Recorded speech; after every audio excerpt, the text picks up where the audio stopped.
பிரியமான தேவ ஜனமே, உங்களையும் மீண்டுமாக இந்த தொலைக்காட்சியின் வழியாக சந்திப்பதிலே மிகுந்த மகிழ்ச்சி அடைகிறோம். கர்த்தர் தாமே உங்களையும் உங்கள் குடும்பங்களையும் ஆசீர்வதிப்பாராக. கடந்த வாரத்திலும் உபத்திரவத்தை குறித்து என்னென்ன உபத்திரவங்கள் நாம் இந்த பூமியில் இருக்கும்போது நாம் படுகிறோம் என்றும் அதனுடைய தொடர்ச்சி என்னவாக இருக்கும் என்பதையும் நாம் பார்த்து வருகிறோம். வசனத்தின் நிமித்தம், கிறிஸ்துவின் நிமித்தம் நமக்கு வரக்கூடிய உபத்திரவங்கள் எப்படிப்பட்ட உபத்திரவமாக இருக்கும், அந்த உபத்திரவத்தை நாம் எப்படி மேற்கொள்ள வேண்டும் என்கின்ற காரியத்தை குறித்து கடந்த வாரத்திலும் நாமும் பார்த்தோம். இந்த வாரத்திலும் உபத்திரவத்தினால் வரக்கூடிய பலன்களில் எப்படிப்பட்ட உபத்திரவத்தை சகித்து கொள்ள வேண்டும் என்று இந்த நாளிலும் தேவன் நமக்கு கொடுக்கக்கூடிய வார்த்தையானது ஆசீர்வதிக்கப்பட்டவர்களுக்கு வரும் உபத்திரவம். கர்த்தரால் நீங்கள் ஆசீர்வதிக்கப்பட்டிருந்தால், கர்த்தரால் நீங்கள் வாக்குத்தத்தங்களை பெற்றிருந்தால், நிச்சயமாக உபத்திரவத்தின் பாதையில் நாம் கடந்து வரும்போது, அந்த பாதையில் நாம் நடந்து வரும்போது மாத்திரம்தான் கர்த்தருடைய ஆசீர்வாதத்தை நாம் பெற்றுக்கொள்ள முடியும். உலக பிரகாரமான காரியங்களில் நாம் படும் உபத்திரவங்கள் நம்மை பரலோக ராஜ்யத்திற்கு ஒருபோதும் கொண்டு செல்ல வாய்ப்பாக இருக்காது. கிறிஸ்தவ ஜீவியத்தில் நாம் படும் உபத்திரவம், கிறிஸ்துவின் நிமித்தம் நாம் படக்கூடிய உபத்திரவம், கிறிஸ்துவினால் ஏற்படக்கூடிய உபத்திரவம், அந்த உபத்திரவங்களை நாம் சகித்து அதன் மூலமாக தேவனுடைய ராஜ்யத்தில் பிரவேசிக்கும் போதுதான் அதற்கான ஆசீர்வாதத்தையும் அதற்கான மகிமையும் சுதந்திரித்து கொள்ள முடியும். அதைத்தான் இயேசு கிறிஸ்துவானவர் சொல்லுகிறார், பூமியிலே உங்களுக்கு உபத்திரவம் உண்டு, ஆனாலும் திடன் கொள்ளுங்கள், நான் உலகத்தை ஜெயித்தேன் என்று. ஆசீர்வதிக்கப்பட்டவர்களுக்கு வரும் உபத்திரவம். கிறிஸ்தவ வாழ்க்கையிலே கிறிஸ்து உங்களை பலவிதமான காரியங்களில் ஆசீர்வதித்திருக்கிறார் என்றாலும், அந்த ஆசீர்வாதங்களையும் வாக்குத்தத்தங்களையும் உங்களுக்கு முன்னதாகவே கொடுத்திருந்தாலும் சரி, அது சிறு வயதில் இருந்தாலும் சரி, பெரிய வயதாக இருந்தாலும் சரி, அந்த ஆசீர்வாதத்திற்கு நேராக நீங்கள் புறப்பட்டு செல்லும்போது, அந்த ஆசீர்வாதத்துக்கு நேராக தேவன் உங்களை இழுத்து கொண்டு செல்லும்போது பலவிதமான உபத்திரவங்களை அடைந்து நாம் அந்த காரியத்தில் அந்த ஆசீர்வாதத்தை பெற்றுக்கொள்ள முடியும். எந்த விதமான உபத்திரவத்தையும் நாம் அடையாமல், எந்த விதமான காரியத்திலும் நம்மை உட்படுத்தாமல் இருந்தோமானால் கிறிஸ்தவ வாழ்க்கையில் நாம் அடையக்கூடிய ஆசீர்வாதங்கள் ஒருபோதும் நமக்கு நிலைநிற்காது. ஆபிரகாமை பிதாவானவர் வெளியே அழைத்து கொண்டு வானத்து நட்சத்திரத்தையும் கடற்கரை மணலையும் பார்த்து, இதை பார்த்து நீ தெரிந்து கொள், உன் சந்ததி இவ்விதமாக ஆசீர்வதிக்கப்படும், வானத்து நட்சத்திரங்களைப் போலவும் கடற்கரை மணலைப் போலவும் உன்னை பெருக பண்ணுவேன் என்று தேவனானவர் அவனுக்கு ஒரு வாக்குத்தத்தத்தை கொடுத்தார், ஒரு ஆசீர்வாதத்தை கொடுத்தார். ஆனாலும் உன்னுடைய சந்ததி எகிப்து தேசத்திலே, அந்நியர் அல்லாத தேசத்திலே, நீ உரிமை இல்லாத தேசத்திலே அடிமையாக இருப்பார்கள். இருந்தாலும் அவர்களை நான் விடுவித்து கொண்டு வந்து ஆசீர்வாதமான தேசத்திற்கு நான் அழைத்து செல்வேன் என்கின்ற உடன்படிக்கையை தேவன் ஆபிரகாமுக்கு எப்படி சொன்னாரோ அதே வார்த்தையை இஸ்ரவேல் ஜனங்கள் எகிப்து தேசத்தில் அடிமையாக இருந்து அந்த 400 வருஷம் முடிந்த அன்றைய தினமே அவர்கள் கிளம்பி கானான் தேசத்திற்கு, ஆசீர்வாதமான தேசத்திற்கு போனார்கள். பிரியமான தேவ ஜனமே, தேவன் உங்களுக்கு ஒரு ஆசீர்வாதத்தை கொடுத்திருக்கிறார் என்றால் அந்த ஆசீர்வாதத்துக்கு நேராக செல்லும்போது பல உபத்திரவங்களை நிச்சயமாக நாம் கடந்து சென்று தான் ஆக வேண்டும். வேதத்தில் ஒரு மனிதனை குறித்து நாம் நன்றாக அறிந்த ஒரு பகுதி, யோசேப்பு என்கின்ற மனிதன் இருந்தான். அவன் தன்னுடைய தகப்பன் வீட்டில் 12 பிள்ளைகளாக இருந்தபோது தன் தகப்பன் இவனை மிகவும் அதிகமாக நேசித்ததினாலே அவனுடைய சகோதரர்கள் அவனை பகைத்தார்கள். ஆதியாகமத்தின் புஸ்தகம் 37ஆம் அதிகாரம் 4ஆம் வசனம் சொல்கிறது, அவனுடைய சகோதரர் எல்லாரிலும் அவனை தங்கள் தகப்பன் அதிகமாய் நேசிக்கிறதை அவன் சகோதரர் கண்டபோது அவனோடே பட்சமாய் பேசாமல் அவனை பகைத்தார்கள் என்று. இந்த சூழ்நிலையிலே பிதாவானவர் யோசேப்புக்கு ஒரு ஆசீர்வாதத்தை கொடுக்கிறார். என்ன ஆசீர்வாதம் என்றால், அவன் 2 விதமான சொப்பனங்களை கண்டு, நான் இந்த விதமான சொப்பனத்தை கண்டேன் என்று தன்னுடைய சகோதரனிடத்திலும் தன்னுடைய தகப்பனிடத்திலும், தேவன் என்னை இவ்விதமாக ஆசீர்வதிக்கப் போகிறார், நான் இவ்விதமாக ஆசீர்வாதமாக இருக்க போகிறேன் என்பதை தன் சகோதரனிடத்திலும் தன்னுடைய தகப்பனிடத்திலும் அவன் தெரிவிக்கும் போது 37ஆம் அதிகாரம் 5ஆம் வசனம் சொல்லுகிறது, யோசேப்பு ஒரு சொப்பனம் கண்டு அதை தன் சகோதரருக்கு அறிவித்தான், அது நிமித்தம் அவனை இன்னும் அதிகமாய் பகைத்தார்கள். ஆசீர்வதிக்கப்பட்டவன் இந்த உலகத்தில் நிச்சயம் பகைக்கப்பட்டவனாகத்தான் இருப்பான். தேவனால் ஒருவன் ஆசீர்வதிக்கப்பட்டால் அவன் நிச்சயம் மனிதரால் பகைக்கப்பட்ட மனுஷனாகத்தான் இருப்பான். தேவன் உங்களையும் என்னையும் என்று ஆசீர்வதித்திருக்கிறார் என்றால், தேவனுடைய கிருபை உங்கள் மேல் இருக்கிறது என்றால், மற்றவர்கள் எல்லாரும் உங்களை ஒரு விதமாக பார்க்கத்தான் செய்வார்கள், ஒரு விதமாக உங்களை பேசத்தான் செய்வார்கள், ஒரு விதமாக உங்களை நடத்தத்தான் செய்வார்கள். ஆனாலும் அந்த உபத்திரவங்கள் எல்லாவற்றையும் தாண்டி வந்தால்தான் கிறிஸ்து நமக்கு கொடுத்த ஆசீர்வாதம் எப்படிப்பட்ட ஆசீர்வாதம், அந்த ஆசீர்வாதத்தை நாம் சுதந்திரித்து கொள்ள முடியும். யோசேப்பு கண்ட சொப்பனத்தை பாருங்க. அவன் அரிக்கட்டுகள் எல்லாம் இருக்குது. 12 அரிக்கட்டுகள் இருக்கும்போது என்னுடைய அரிக்கட்டுகள் நல்ல நிமிர்ந்து நிற்குது, மீதி இருக்கக்கூடிய எல்லா அரிக்கட்டுகளும் என்னை அப்படி வணங்குது. தேவன் அவனுக்கு கொடுத்த ஆசீர்வாதம், எல்லாரிலும் உன்னை நான் மேன்மையாக வைப்பேன், உன் சகோதரர் எல்லாரும் உனக்கு முன்பதாக தாழ்ந்து உனக்கு முன்பதாக உன்னை வணங்குவார்கள் என்கின்ற ஆசீர்வாதத்தை தேவன் அவருக்கு கொடுத்தார். ரெண்டாவது மறுபடியும் ஒரு சொப்பனம் காண்றான் பாருங்க. சூரியனும் சந்திரனும் அவனை சுற்றி இருக்கக்கூடிய எல்லா நட்சத்திரங்களும் அவனை அப்படி பணிஞ்சுக்கிட்டுச்சு. பணிந்து என்னை நீங்கள் வணங்குறீங்க அப்படின்னு அவன் சொல்லும்போது அவனுடைய தகப்பன் சொல்கிறான், நானும் உன் தாய் உன்னை வணங்குவோமோ, அப்படி நாங்கள் உன்னை சேவிப்போமோ அப்படின்னு சொல்லி அவருடைய தகப்பன் சொல்லுகிறார். ஆசீர்வதிக்கப்பட்டவர்களுக்கு நிச்சயமாக உபத்திரவம் வரும். இப்படி ஆசீர்வாதத்தை தேவனிடத்தில் பெற்ற யோசேப்பு திரும்ப என்ன செய்கிறான் பாருங்கள். அவனுடைய சகோதரர்கள் எல்லாரும் ஆடு மேய்க்கிறதுக்காக போகிறாங்க. போகக்கூடிய நேரத்தில் இவங்களுடைய சகோதரனை போய் பார்த்துட்டு வான்னு சொல்லி அவள் அப்பா அனுப்பும்போது, அவனுடைய சகோதரர்கள் நிமித்தம் அவங்க பட்ட வேதனை, பட்ட துன்பம், என்னென்ன காரியங்களெல்லாம் அவன் துன்பப்பட்டானோ எல்லா காரியங்களும் வேதத்தில் இருக்குது. அவனை துன்புறுத்தி அவனை குழியில் போட்டு அவன் இங்கேருந்து கூப்பிட்டு பார்த்துருப்பான், அண்ணனை விட்டுருங்க, அண்ணனை தூக்கி விடுங்க, அண்ணனை தூக்கி விடுங்க அப்படின்ட்டு. இருந்தாலும் தேவன் அவனோடு இருக்கிறார். என் தேவன் எனக்கு ஒரு ஆசீர்வாதத்தை கொடுத்திருக்கிறார், என் தேவன் எனக்கு ஒரு நன்மையான காரியங்களை வைத்திருக்கிறார், நிச்சயமாக அந்த ஆசீர்வாதத்துக்கு நேராக நான் போவேன் என்கின்ற ஒரு சிந்தனை யோசேப்புக்கு இருந்திருக்கும். பிரியமான தேவ ஜனமே, இந்த நாளிலும் தேவன் நமக்கு என்னென்ன ஆசீர்வாதங்களை கொடுத்திருக்கிறாரோ, என்னென்ன காரியங்களில் நம்மை உயர்த்த வேண்டுமென்று அவர் திட்டம் வைத்திருக்கிறாரோ, அதற்கிடையில் வரக்கூடிய எல்லா உபத்திரவங்களையும், எல்லா துன்பங்களையும், எல்லா போராட்டங்களையும் யோசேப்பு எப்படி சகித்து கொண்டானோ, யோசேப்பு எப்படி அந்த சூழ்நிலை எல்லாவற்றிலும் பொறுமையாக இருந்து தேவனுடைய ஆசீர்வாதத்துக்கு நேராக போனானோ, எப்படி இஸ்ரவேல் ஜனங்கள் தேவன் கொடுத்த ஆசீர்வாதத்திற்காக பல போராட்டங்களையும், பல அடிமைத்தனங்களையும், பல போர்களையும், பல விதமான எதிர்ப்புகள் எல்லாவற்றையும் தாண்டி கானான் தேசத்திற்குள் போனார்களோ, அதே போல் நீங்களும் நானும் தேவன் நமக்கு கொடுக்கக்கூடிய ஆசீர்வாதத்திற்கு நேராக போகும்போது பலவிதமான உபத்திரவத்திற்கு உட்படுத்தி தான் நாம் போக முடியும்.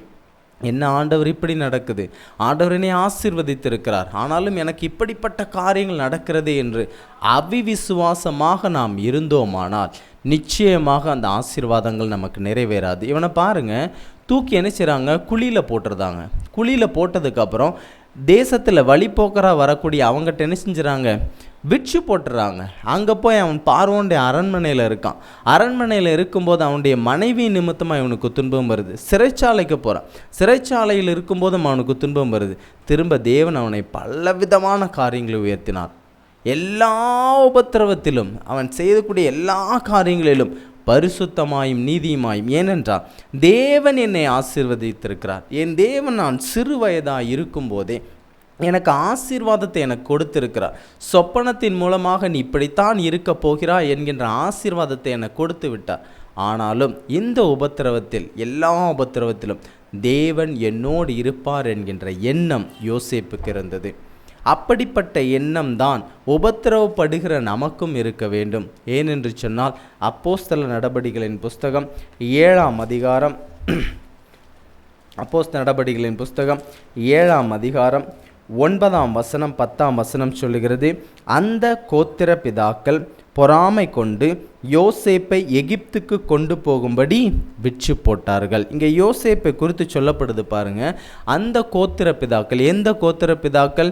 யோசேப்போடு பிறந்த அந்த 11 பேர்களும் தன்னுடைய சகோதரர்கள் எல்லாரும் அவன் மீது பொறாமை கொண்டு, இதில் அவனுடைய தம்பி, கடைசி தம்பி வரல, அவனுடைய எல்லாரும் என்ன செய்கிறாங்க, மீதி இருக்கக்கூடிய எல்லாரும் என்ன செய்கிறாங்க, இவன் மேலே பொறாமப்படுறாங்க. பயங்கரமாக பொறாமப்பட்டு இவன் இப்படிப்பட்ட ஆசீர்வாதத்தை பெற்றுட்டு இப்படிப்பட்ட சொப்பனத்தை வச்சுட்டு நம்மளை இப்படி மட்டம் தட்டி பேசுகிறானே, நம்ம எல்லாரும் போய் இப்படி அவன் முன்னாடி வணங்கி நிற்கணும்னு சொல்கிறானே அப்படிங்கிற பொறாமை அவர்களுக்குள் வந்தது. 10ஆம் வசனம் சொல்கிறது, தேவனோ அவனோடு கூட இருந்து.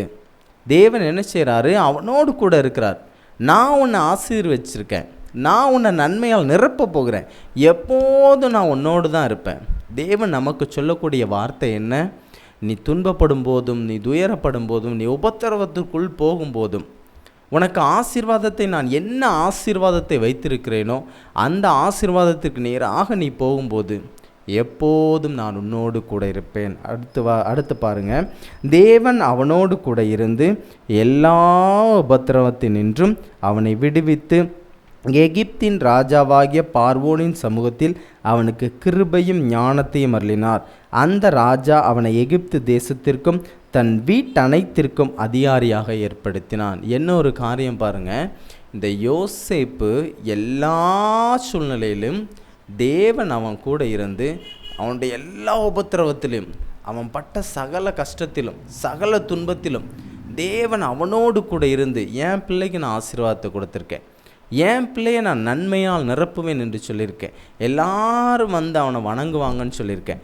இந்த சூழ்நிலையில் நான் அவனோடு கூட இருந்து, அவன் பரிசுத்தமாக இருக்கான், நான் கொடுத்த ஆசீர்வாதத்துக்கு நேராக அவன் ஓடுறான், நிச்சயமாக அவனை நான் உயர்த்துவேன் என்று சொல்லி அவனுடைய எல்லா உபத்திரவத்தினின்றும் அவனை விடுவித்து அவன் கூட இருந்து எகிப்து பார்வோனில் இருக்கக்கூடிய அந்த ராஜாவோட கண்ணில் கிருபை கிடைச்சி அவனுடைய வீட்டிற்கும் ராஜ்யத்திற்கும் எல்லாவற்றிற்கும் அதிபதியாக மாற்றினார். எனக்கு அன்பான தேவ ஜனமே, ஆசீர்வதிக்கப்பட்டவர்களுக்கு வரும் உபத்திரவம், நீ தேவனால் ஆசீர்வதிக்கப்பட்டிருந்தால், நீங்கள் தேவனால் ஆசீர்வதிக்கப்பட்டிருந்தால் அந்த ஆசீர்வாதத்திற்கு நேராக நாம் போகும்போது பலவிதமான உபத்திரவங்கள் எல்லாவற்றையும் தாண்டித்தான் போகணும்.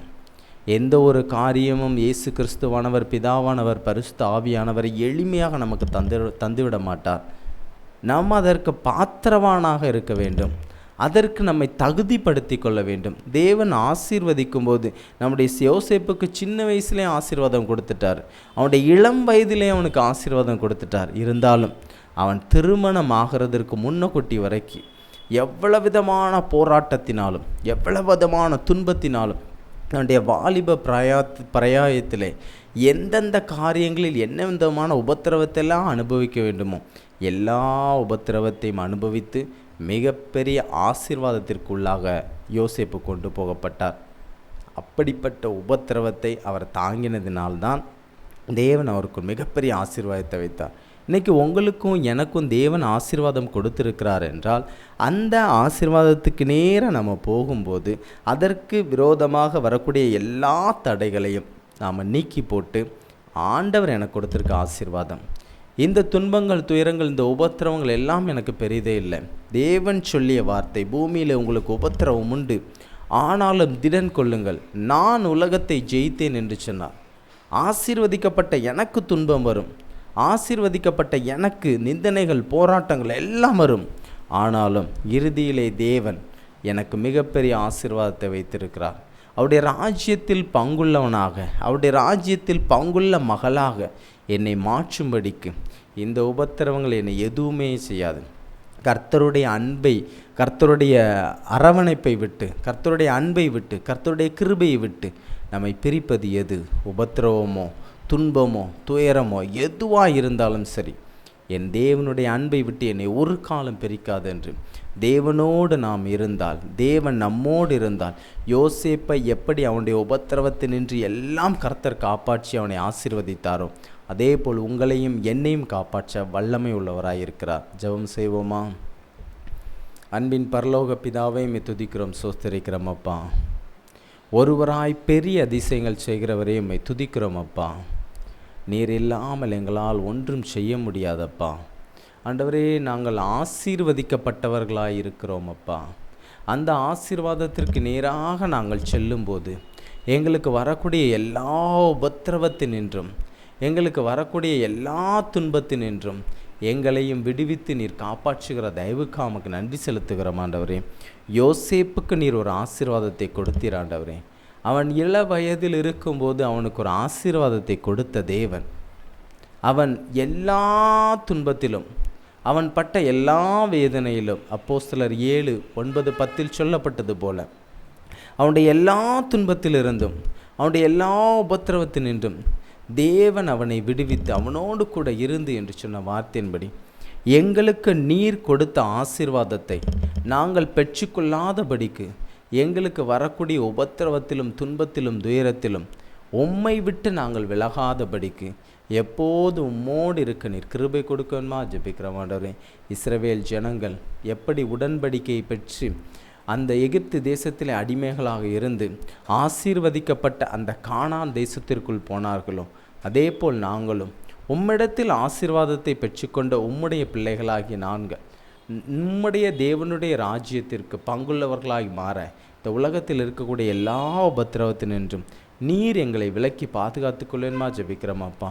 இப்பொழுது அந்த நிகழ்ச்சியை பார்த்து கொண்டு இருக்கிற ஒவ்வொரு பிள்ளைகளையும் ஆசீர்வதிங்க. அவர்களுக்கு விரோதமாக எழும்புகிற சகல உபத்திரவங்களையும், சகல துன்பங்களையும், துயரங்களையும், போராட்டங்களையும் கிறிஸ்து இயேசுவுக்குள் மாற்றி போடுவேன்மா ஜெபிக்கிறோமாப்பா. யாரெல்லாம் உம்மை நோக்கி ஆண்டவரே என்னுடைய போராட்டங்கள், துன்பங்கள், துயரங்கள் மிகவும் பெருகி இருக்கிறதப்பா, தாவீது சொன்னது போல என் சத்துருக்கள் எவ்வளவாய் பெருகி இருக்கிறார்கள் என்று சொன்ன வார்த்தையின்படி யாரெல்லாம் அவர்களுக்கு விரோதமாக எழும்பி நிற்கிறார்களோ அவருடைய சத்துருக்களை நீர் மடங்கடித்து போடணுமா ஜெபிக்கிறோம். உடைய பிள்ளைகளுடைய வாழ்க்கையில் ஒரு சமாதானத்தையும் ஒரு சந்தோஷத்தையும் நீர் கொடுக்க வேண்டுமா ஜெபிக்கிறோம் அப்பா. பார்த்து கொண்டிருக்கக்கூடிய ஒவ்வொரு பிள்ளைகளையும் ஆசீர்வதிங்க.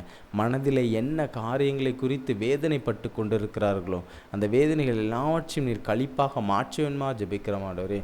முதிர் வயது ஆகிவிட்டது, என்னால் நான் இனி என்ன செய்ய வேண்டும் என்று துன்பப்படுகிற ஒவ்வொரு பிள்ளைகளையும் நான் உன்னோடு இருக்கிறேன், என்னுடைய பலன் உனக்கு போதும், என்னுடைய பலன் உன்னை பூரணமாய் காத்துக்கொள்ளும் என்று உம்முடைய நம்பிக்கையான வார்த்தையினால் உம்முடைய பிள்ளைகள் நீ தேர்ச்ச வேண்டுமா ஜெபிக்கிறோமாப்பா. என்னுடைய குடும்பங்களையும் ஆசீர்வதிங்க. எங்களுடைய சுற்றி இருக்கக்கூடிய ஒவ்வொரு காரியங்களையும் ஆசீர்வதிங்க என்று ஜெபித்து கொண்டிருக்கக்கூடிய ஒவ்வொரு பிள்ளைகள் மீது கண்ணோக்கி பாருங்கள். என்னுடைய குடும்பங்கள், என்னுடைய பிள்ளைகள், என்னுடைய மனைவி, என்னுடைய கணவர் என்று யாரெல்லாம் சொல்லி ஜெபம் செய்கிறார்களோ அவர்கள் மனதில் இருக்கக்கூடிய சகல காரியங்களை நீர் ஆசீர்வாதமாய் மாற்றி கொடுக்க போகிற தயவுக்காக ஜெபிக்கிறோம் அப்பா. ஆண்டவரே, பலவீனத்தினாலும் சுகவீனத்தினாலும் முதுகு வலியினாலும் வேதனைப்பட்டு கொண்டிருக்கக்கூடிய உம்முடைய பிள்ளைகளையும் நீர் தொட்டு ஆசீர்வதித்து அவர்கள் முதுகில் இருக்கக்கூடிய சகல காரியங்களையும் நீர் உம்முடைய ஆணி பாய்ந்த கரத்தினால் தொட்டு ஆசீர்வதித்து பலத்தினாலும் சுகத்தினாலும் இடைக்கட்ட வேண்டுமாறு ஜெபிக்கிறோம் அப்பா. உடைய கரத்தில் எங்களை ஒப்பு கொடுக்கிறோம், வழி நடத்தும் ஆசீர்வதி. இயேசுவின் மூலம் ஜெபிக்கிறோம் எங்கள் ஜீவனுள்ள நல்ல பிதாவே, ஆமேன்.